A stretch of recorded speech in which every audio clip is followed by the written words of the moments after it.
This is Where We Live from Connecticut Public Radio. I'm Walter Smith Randolph, filling in for Lucy Nalpathanchel. This morning, we're talking about adoption and foster care in a post-Roe v. Wade world. Now that the Supreme Court has overturned Roe v. Wade, how are adoption and foster care agencies adapting? Will there be an influx of children put up for adoption? This week kicks off a week-long discussion about abortion rights. But first up, joining us now is Commissioner Vannessa Dorantes, who leads Connecticut's Department of Children and Families. Good morning, Commissioner. Good morning, Walter. How are you? Thanks for having me. Thanks for joining us. First, Commissioner, tell us what's the current state of Connecticut's foster care system. We know the federal oversight was shed back in March after 3 decades of oversight. So how's the system doing right now? I believe we're pretty steady. That federal oversight reflected 30 years of an evolution of our child welfare system. And to date, we are consistently decreasing the number of children in care. And in fact, since I was appointed in 2019, there are about 19.5 fewer kids percent fewer kids in care. So we are around 2,800 children in care as opposed to 4,300 when I took this role. Wow. So with the overturning of Roe v. Wade, do you think it's going to affect the foster care systems across the country? We know that, Connecticut is really becoming an abortion safe haven state, they're calling it. But do you think it might have an effect across the country in states where they might have a 6-week ban or other total bans? Our governor likes to refer to Connecticut as the most family-friendly state in the country. And, as a result of that safe harbor legislation that just recently improved and increased the availability from, for moms to come from other parts of the country to Connecticut as a safe harbor, we consider ourselves to be here for all families. And if this particular decision changes just the flow of people into and out of our state, we're here and we're ready to support families. Right. How do you think Connecticut might be impacted by this ruling? It's hard to tell because, we've always been a place that really evolves our services to meet the needs of kids and families that are here. So, when you think about how you referenced our federal consent decree. When you think about how things were in the late 80s, early 90s, we've evolved to be able to respond to the needs of society today that were different than 30 years ago. So it's hard to tell how this particular decision will impact us. But, we work together with our other sister state agencies like the Office of Early Childhood, Office of Health Strategy, and Department of Social Services so that we could kind of minimize those gaps in the system to ensure that families get what they need. Right. You just talked about working with different agencies. I mean, what infrastructure would you like to see in place to help keep more families united? Yeah. So for us, it's important to be really clear that child welfare, we are not adoption agencies. You'll hear a little bit more of that perspective, I believe, from other guests in the segment. But adoption is one of the outcomes for children that do come into care. But our primary focus is keeping children safely at home, and that our infrastructure shifts really focus on reunification as being our primary goal to, if children have to come into care, they will do so for a very brief period of time and that they are placed with relatives or someone that they know. Connecticut is one of the leaders in the country in relative care with about 44% of our kids in care and with relatives when they do come into care. And if they can't be reunified, we think about outcomes like transfer of guardianship and adoption as along our continuum. But, when you think about the impact to adoption agencies and folks, moms deciding to, go to an adoption agency, that's not a perspective that we, particularly in the child welfare space, can speak most confidently to. Right. So you mentioned that there are less children in the system right now. I wonder how has that impacted your funding? Has your funding increased or decreased, or what's the state of that?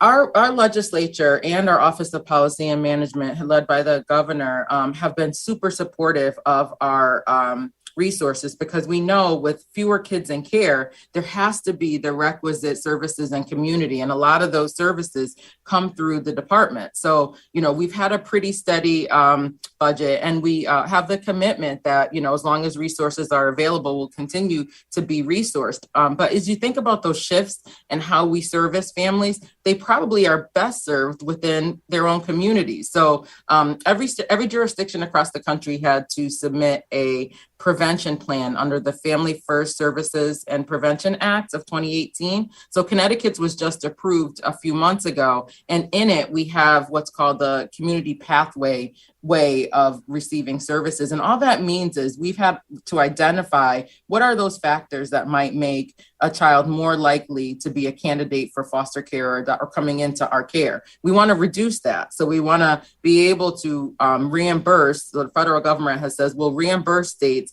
for services to keep kids out of care. Those evidence-based practices that show by strengthening communities, you strengthen families and fewer kids are maltreated. So that's kind of one of those things that hopefully as it takes effect, child welfare will get smaller and community services will get bigger. Gotcha. So that's what it sounds like is happening in Connecticut. I mean, when you look at states across the country, is it similar or is it different?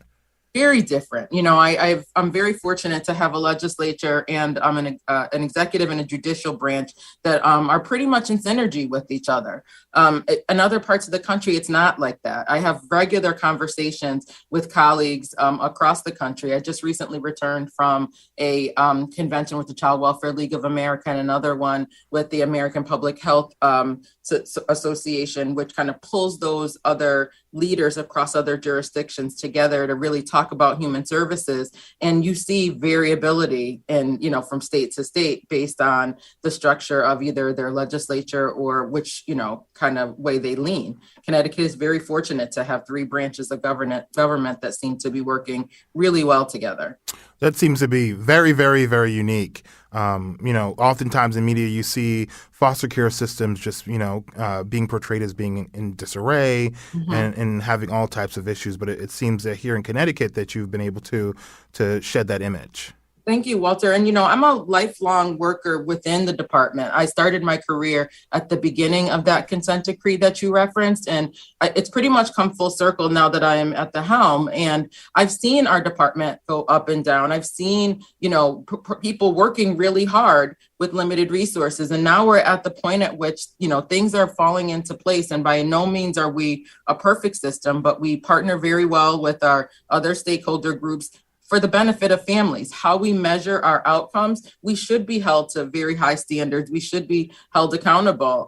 Child welfare is not easy work, but it's one that should be of benefit to kids and families. And, if there is a misstep, that doesn't, paint this picture of a system that is chaotic and in disarray. We went, to great lengths to make sure that this system is one that really can support kids and families of Connecticut, depending on, especially when they are in crisis.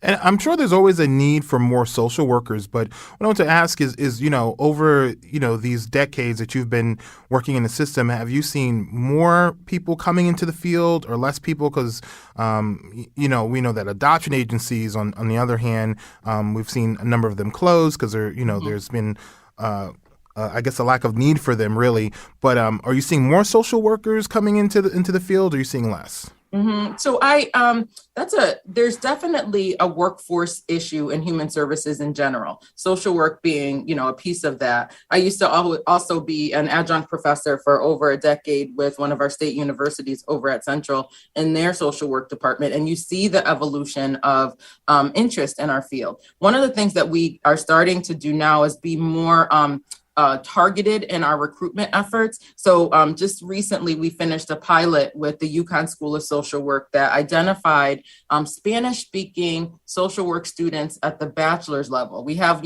ongoing relationships with our university partners for graduate students and interns and those types of field situations. But this particular pilot project looked at Spanish-speaking bachelor's level social work students and introduced them to a child protection track early on in their academic career to start really thinking about a field in public service or a field in social work, particularly with an emphasis on families who English is not their first language and are primarily Spanish speaking. It was so successful. We already have another cohort underway. And so that, I think, is one of the nuances as we think about the evolving field of social work. But no doubt about it, there is a workforce crisis across health and human services as a whole. Gotcha.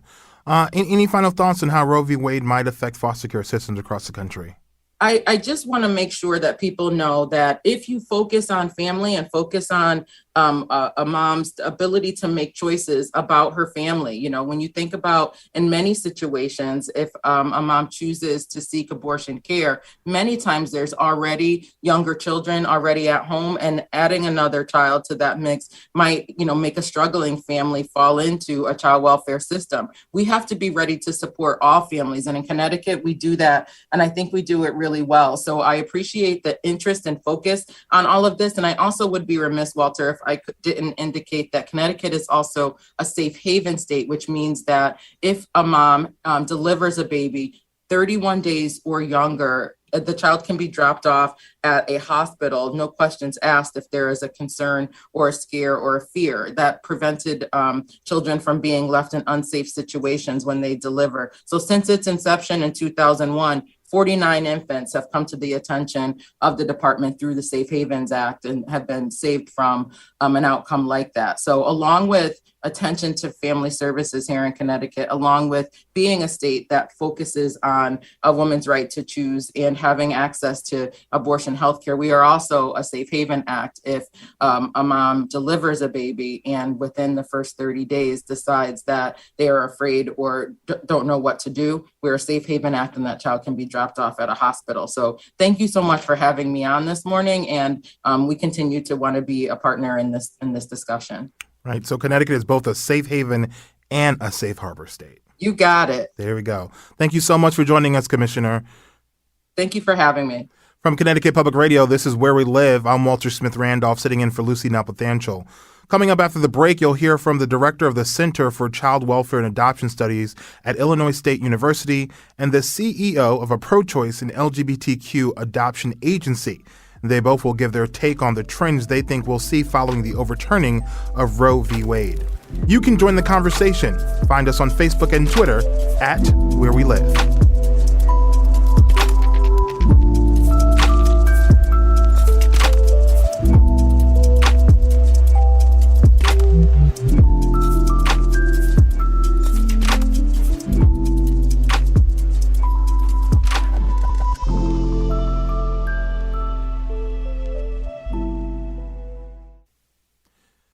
Welcome back. This is Where We Live from Connecticut Public Radio. I'm Walter Smith Randolph, filling in for Lucy Nalpathanchel. You can join the conversation. Find us on Facebook and Twitter at Where We Live. This morning, we're talking about adoption and foster care in a post-Roe v. Wade world.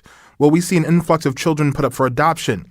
Will the already stressed foster care systems get any additional help? Joining us now is Doris Houston, who is director of the Center for Child Welfare and Adoption Studies at Illinois State University. Good morning, Doris. Good morning. Also joining us is Molly Ramp-Thomas, founder and CEO of Choice Network, a national recognized pro-choice and LGBTQ adoption agency based in Ohio. Good morning, Molly. Good morning. And remember, you can join the conversation. Find us on Facebook and Twitter at Where We Live. All right. So, Doris, just kind of respond to what we've heard from the commissioner here in Connecticut. Do you expect more children to end up in foster care? It's really hard to say right now. It's certainly hard to predict. Generally, the data that we review to look at where we are in terms of additional child abuse and neglect reporting, that data tends to be about a year behind. But if history proves us correct, certainly the lack of access to an important reproductive health care choice, being abortion, will more likely put additional strain on families. We think of what many people have in mind is the view of women seeking adoption being teen parents who are unmarried and needing to make a choice either for adoption or abortion, et cetera. But the reality shows us that most women who are seeking abortion services actually have children currently. 60% of women who choose abortion have children. 40% of those women are below are considered below poverty. So certainly with if there aren't the services needed for women who, for whatever reasons, feel that they can simply not parent another child, if they do choose to keep that child, that will put a strain on family life. And, I would also add to that some of the important infrastructure in terms of family support that would be needed for women to keep their children, such as affordable child care, even family leave for women who need paid time after giving birth. Those are things that we simply don't have in place in ways that we should.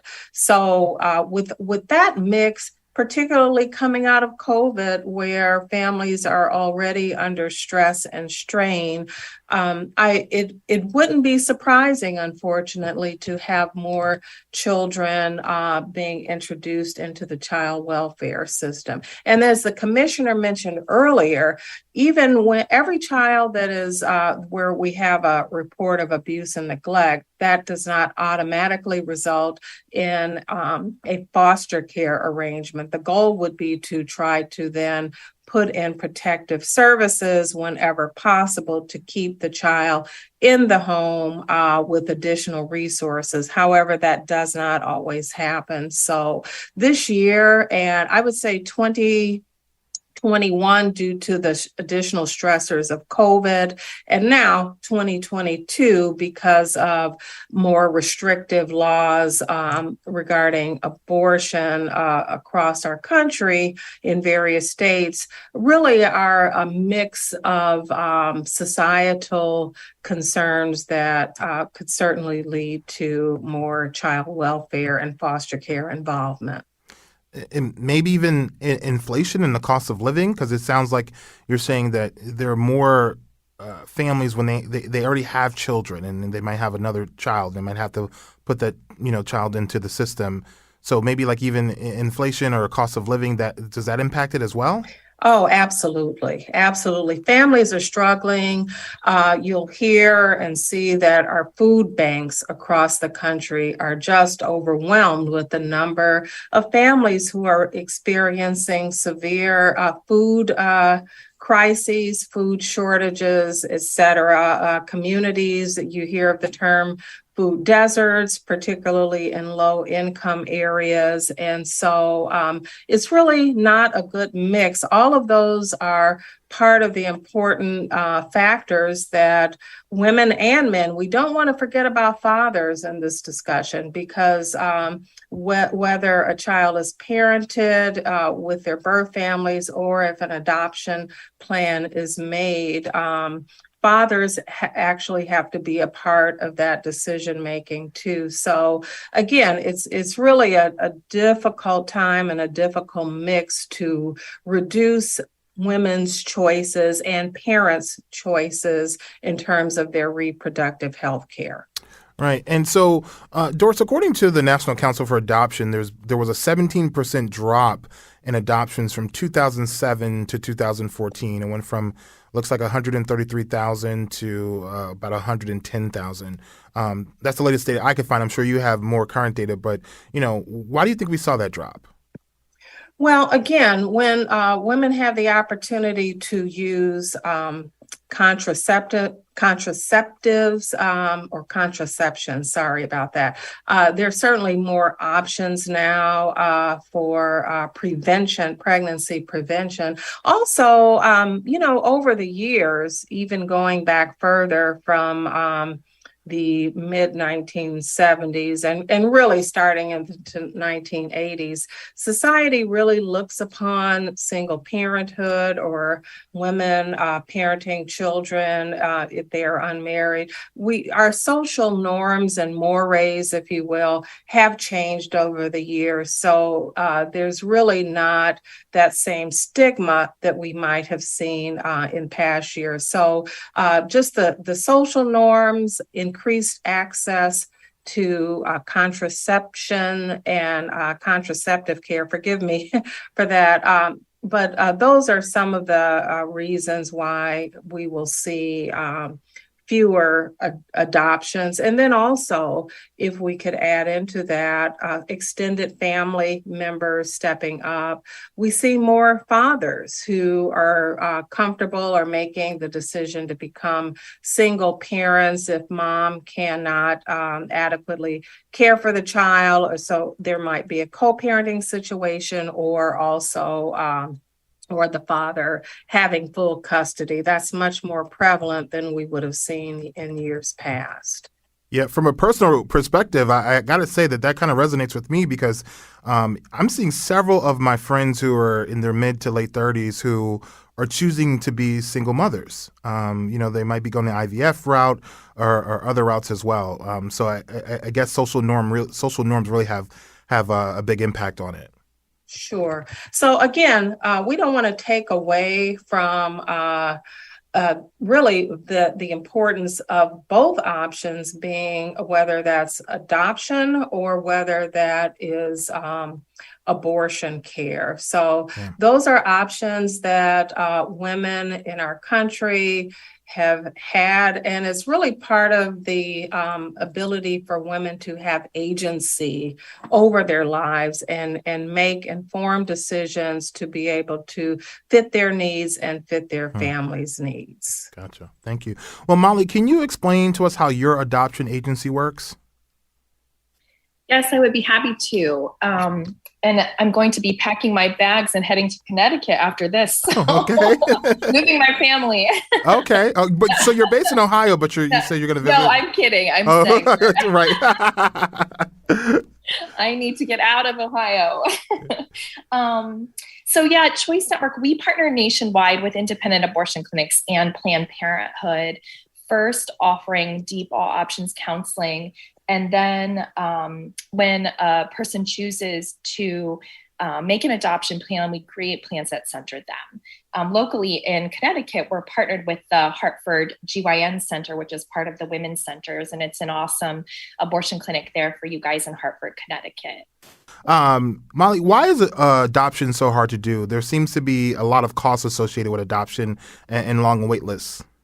Yeah, I think that, Walter, that's the narrative that we're hearing right now, is that, adoption is hard to do, that we need to lower costs of adoption, as if that is the issue. But the reality is there are, I've always heard this stat, 35 waiting families for every one infant available for adoption. I just saw last night in the Washington Post, they were talking about 45 waiting families for every one baby available for adoption. Some adoption agencies are stating 100 waiting families for every one baby available for adoption. So it's not about the need to make it easier for families or cheaper for families. If we want to have pregnant people have that as a real option for them, we need to create laws that support them in safely making that choice. And by taking away the option of abortion is not the way to do that. We're seeing the Supreme Court justices, just talking about how there are suitable homes available for children, and there are. But the reality is, if women cannot access abortion, the first place they're going to look is a suitable home within their own home. So I think, I'm agreeing so much with everyone who's already spoke. Doris is so right in things that she's saying too. But what we really expect to see is that in states like Ohio, where the abortion ban really immediately went into effect. I think we got the news about the Supreme Court decision around 11:30 on that Friday. By 6:30 p.m., we had lifted the injunction for the 6-week abortion ban. So, we thought we had a couple of weeks to help people make plans to, just to come together as a community to figure out what to do. But that was taken from us right away. So, what we think is probably about 50% of people will choose to navigate or to, cross state lines to access abortion. But what happens with the other 50%? I was listening to Vannessa's incredible numbers and the things that are happening in Connecticut. And, at the same time, I looked, and Connecticut averages about 7,000 abortions per year, where Ohio averages 20,000 abortions per year. I think that what we're going to have to do is understand that for those who cannot travel to access abortion, what we think is going to happen is that most people are going to be parenting unplanned pregnancies. Gotcha. And so your agency is a pro-choice adoption agency. What exactly does that mean? Yeah, so there are about 3,000 public and private adoption agencies in the United States. Only 6 of us are really deeply recognized by the pro-choice community. And that's because we hold those values where we kind of are loud and clear about our values of all options being there for pregnant people. I mean, we really truly believe that a woman cannot make a ethical or safe adoption plan without first having access to all options legally available to her.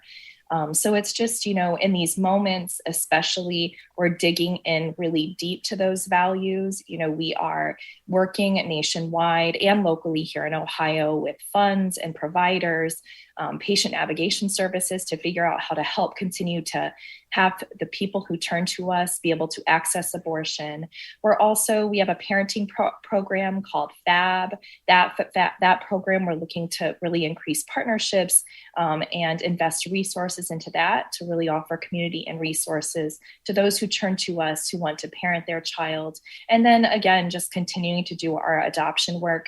Not only are we pro-choice, but we're also the only adoption agency in the state of Ohio who has the Human Rights Campaign seal of approval at the highest level. And so that means we are open to all families. Not all adoption agencies are. In fact, only about 1 in 4 adoption agencies will serve all families. So it's just, again, it's this moment where we have been ready, but we're just going to be digging in deeper. We're not, I think that we're going to be seeing adoption agencies saying that they're going to be increasing their number of waiting families, to prepare for all the women choosing adoption. But I am not doing that. I think that if we see adoption rates rise drastically, it just means that our community has failed women. Right. And to remind our listeners, Molly is based in Ohio, which has banned abortion after 6 weeks. And it sounds like, Molly, you had less than 24 hours to really kind of understand what was happening. The Supreme Court overturned Roe v. Wade, and it sounds like by the end of the day that the legislature or the state of Ohio had put that ban into effect. I mean, so what are you hearing from your clientele? Yeah, I mean, we immediately were getting calls on Saturday morning from people who we had supported in accessing abortion to say, do I still go to my appointment? What do we do next? And so really we were immediately just trying to connect, get a pulse from what was happening locally. So, talking to local providers, really listening to what the funds were needing us to do. But yeah, I mean, it was devastating for the pro-choice community. It was devastating for people who were accessing services. And so it's just, we had a call Monday morning with really many of the providers and the funds and the state talking about what to do next. And I think people are just doing the best they can right now. But again, I think that already access to abortion has been an issue forever, especially for the poor, most vulnerable people of our community. And adding in transportation or having to go to another state is just another further burden for them. Right. And we kind of talked about it and hinted at it, but I want to talk about it a little bit more. Do you think that people with unwanted pregnancies that can't access abortion, are they more likely to keep the child, or do you think they'll give it up for adoption? Yeah, I mean, what we are hearing, was a major study done called the Turnaway Study, which was exactly that people who were turned away from access to abortion, what did they do? And only 9% of those people chose adoption. Wow. So, I mean, we will see adoption rates rise, but not at the rate that, people in power believe that they will or want them to. So what we will see is more people parenting unplanned pregnancies in systems that were already built to not support them. Right. There's a meme going around. I have to bring up the meme where there seems to be some protesters standing outside some rallies with signs that said, "We will adopt your baby." Did you see that one? Oh, I mean, they're there. That's been happening forever. Anytime you visit a clinic, you'll see those Yeah. memes. And it's like, that is not, those protesters and people standing outside, I cannot imagine that ever a woman has said, well, is that true? That is not how they access adoption services. When they are abortion bound, it's because they have thought through their decision. They are, we have partnerships in place that if they enter the clinic and it doesn't feel right anymore, then they send them to Choice Network. They send them to a partner they trust for that deeper all options counseling, and then to create a plan for adoption if that's what's needed. But those are just, tactics to prey on women. I think that, but we're going to be seeing more and more of that, just the preying on women. Actually, I think that we're going to be seeing agencies preying on families too, with this narrative that there's going to be all these babies available for adoption. And research is not showing that's going to be true. And again, I think that if we really want more people to choose adoption, we should have long ago created laws to support that. Ripping moms from their families happened in all the way back to or ripping children from their mothers has happened all the way back from the days of slavery to currently our immigration practices. So these are the things. These are women who are not stupid or uneducated. They're seeing what we're seeing, and they want to keep their children with them if they cannot access abortion. So the tactics that many agencies are using are not tactics that women are going to agree to or listen to anymore. What they are going to really need is for agencies to find ways to center them. And I think that's what we're hearing too, when Doris and Vannessa are talking about the community is going to have to evolve if we're going to really want women to access adoption at a higher rate. And I mentioned this, Molly, in the pre-interview before we started recording, that, I worked in Ohio for about 2.5 years before I came to Connecticut. And there were all of these laws that were being passed about abortifacients. There was the heartbeat ban that was making its way across the country. I mean, what is it like to work in an environment where the legislature and everybody is kind of working against what your mission is? I think that,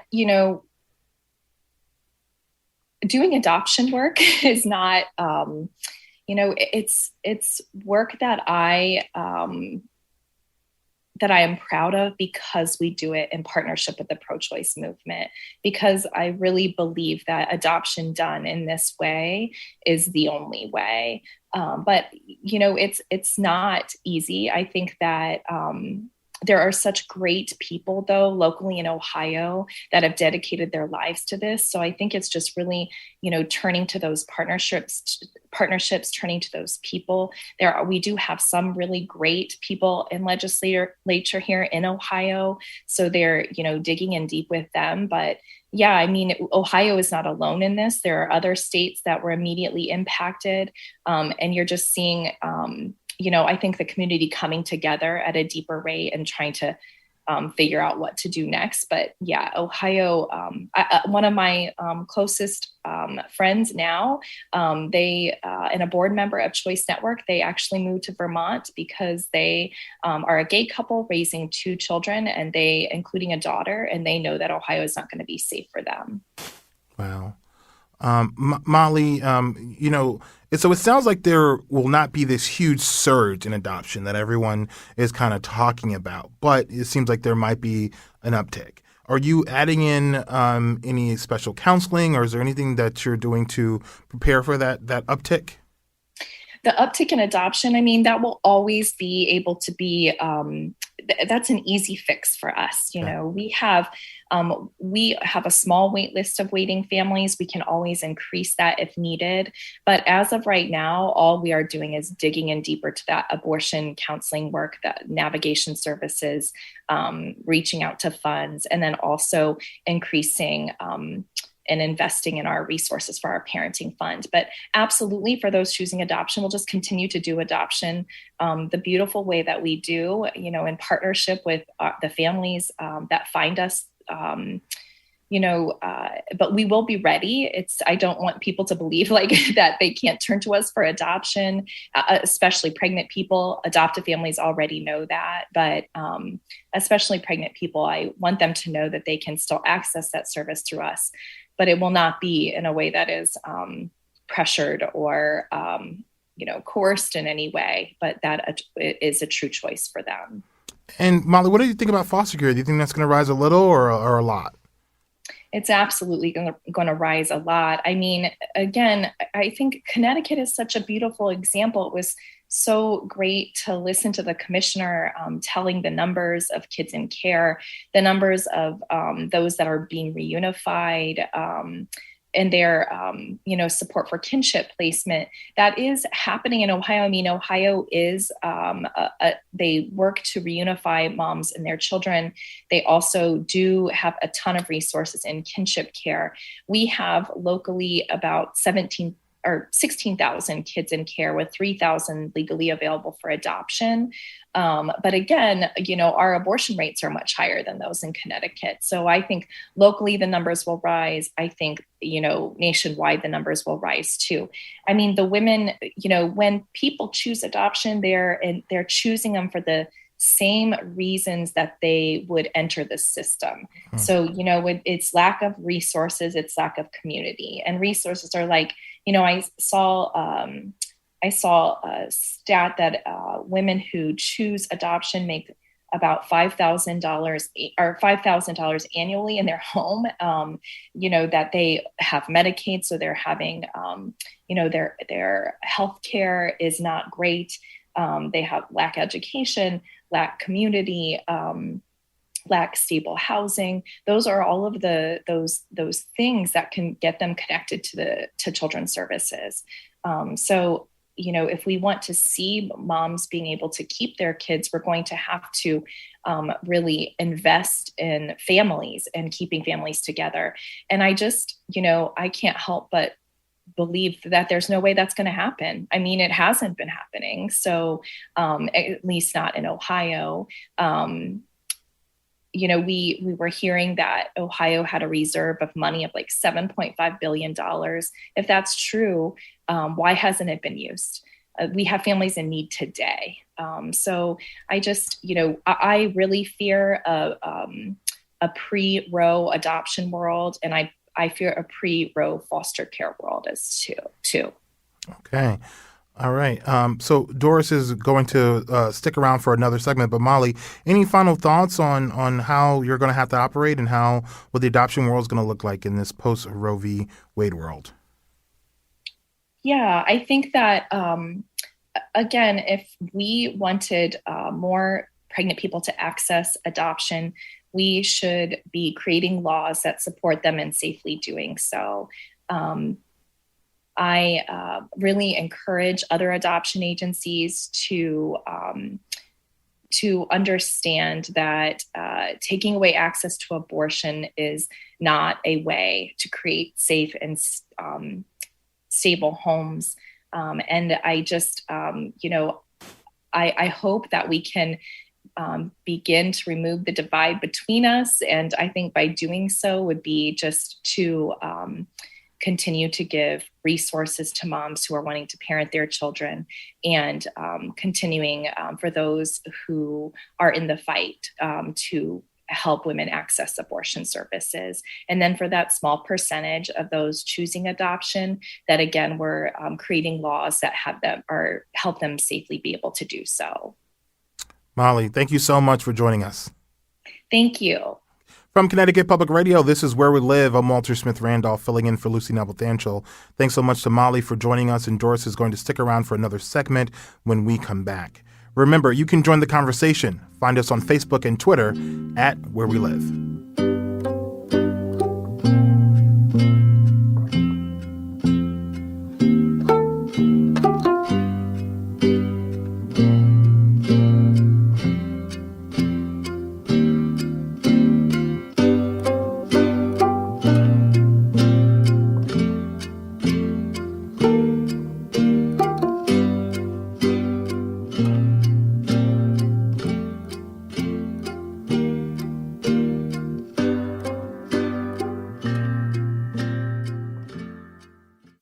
Welcome back. This is Where We Live from Connecticut Public Radio. I'm Walter Smith Randolph, sitting in for Lucy Nalpathanchel. Coming up next week, the Where We Live team will be focusing much of the week on talking about Roe v. Wade. What questions do you have about abortion and women's health in the world we live in now? You can join the conversation. Find us on Facebook and Twitter at Where We Live. Today, we're talking about adoption in a post-Roe v. Wade world with Doris Houston, who is director of the Center for Child Welfare and Adoption Studies at Illinois State University. Doris, thanks for sticking around. Earlier, you said, we talked about the different adoption rates and also foster care rates. What do you think about what our guests had to say? I am in full agreement with both of the guests that have spoken earlier. Again, as I mentioned, we certainly can't predict, but all of the risk factors that we know put pressure and stress on families is really turning out to be what we would call a perfect storm. So I absolutely agree. And if I could also speak to the whole issue around infrastructure, ideally, if we're going to make such huge policy changes that have an impact on families, we want to be sure, even in the realm of adoption, that we have sufficient staffing to be able to support families who do make a choice for adoption. As our speakers mentioned earlier, we're really in a workforce shortage in both foster care and adoption. And that's really one area where universities can and should play a role, because we prepare future social workers, future adoption workers, and foster care workers. I actually started my career in Illinois with the Illinois Department of Children and Family Services and worked in both foster care and adoption before now teaching child welfare and conducting research. So part of that infrastructure that we'll need for those who want to make an adoption plan are qualified, educated social workers who can support both families who are choosing adoption and then also adoptive families. There's a lot that goes into preparing an adoptive family. There's a process in which we want to be sure that the child's needs are matched with the appropriate family in terms of family size, background, skills, experience, etc. So this is where the role of trained and skilled social workers come into play. And then also support mental health counseling for all members of what we call the adoption triangle. And that triangle includes the birth parents who are making an adoption plan, and just helping them to work through potential issues of grief and loss. And then the same thing with the child throughout the child's development, having those resources for a child who might begin to question their identity because they're not biologically related to the adoptive parents. And then certainly those ongoing supports and resources for adoptive families and helping them to maybe there have been fertility issues and they're working through their own grief and loss because of that. And then what we call just helping families have that sense of belonging for an adopted child, helping their extended family members who may not understand adoption and how that child can and should be integrated into the full family. So again, even though I, like the other guests mentioned, don't necessarily predict that there will be a huge surge in adoption, but for whatever increases we might see, we do need to ensure that we have the properly trained staff in place. Doris, I can tell you're a fantastic researcher because I asked you one question and you hit all the other questions I was going to ask you. I was going to ask you about the trauma associated with adoption. You talked about that. And I was also going to talk to you about, ask you about the infrastructure, and you talk about that. We only have a few minutes left in the show. So any final thoughts on what we can expect to see, or maybe something that we're maybe we're not thinking about, but you as a researcher, you can see it because you said, that perfect storm is brewing.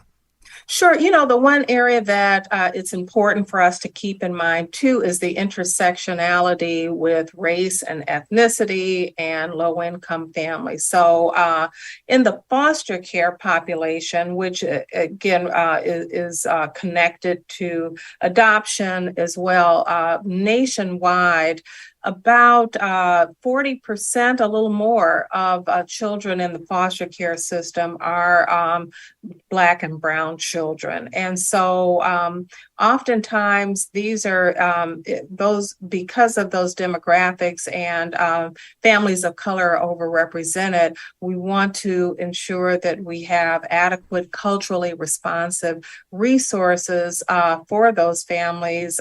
We want to first help stressed families, if they can, stay out of the foster care system. But even if there is an adoption plan, many families will adopt a child of a different race or ethnicity.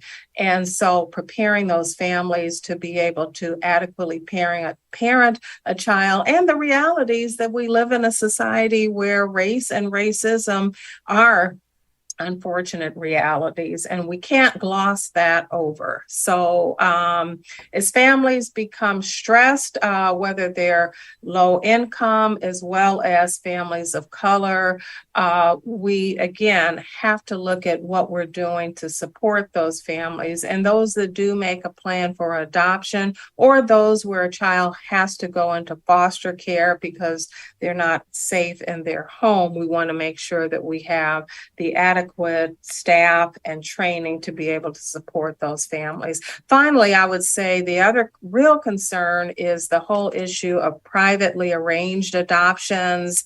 There's research that shows families are adoptive families and birth families are sometimes connecting on the internet through web-based connections, which really go largely unregulated. Right. This is a huge concern. There were issues about a decade ago about concerns of adoptive families rehoming children. And again, this is a whole area that's unregulated. And if families don't have the proper reproductive health care options, they're really at risk for exploitation. Okay, Doris, thank you so much. We really appreciate your time and your thoughts on this issue. You're welcome. I'm Walter Smith Randolph. Today's show was produced by Tess Terrible. Our technical director is Kat Pastor. Download Where We Live anytime on your favorite podcast app. Lucy will be back next week.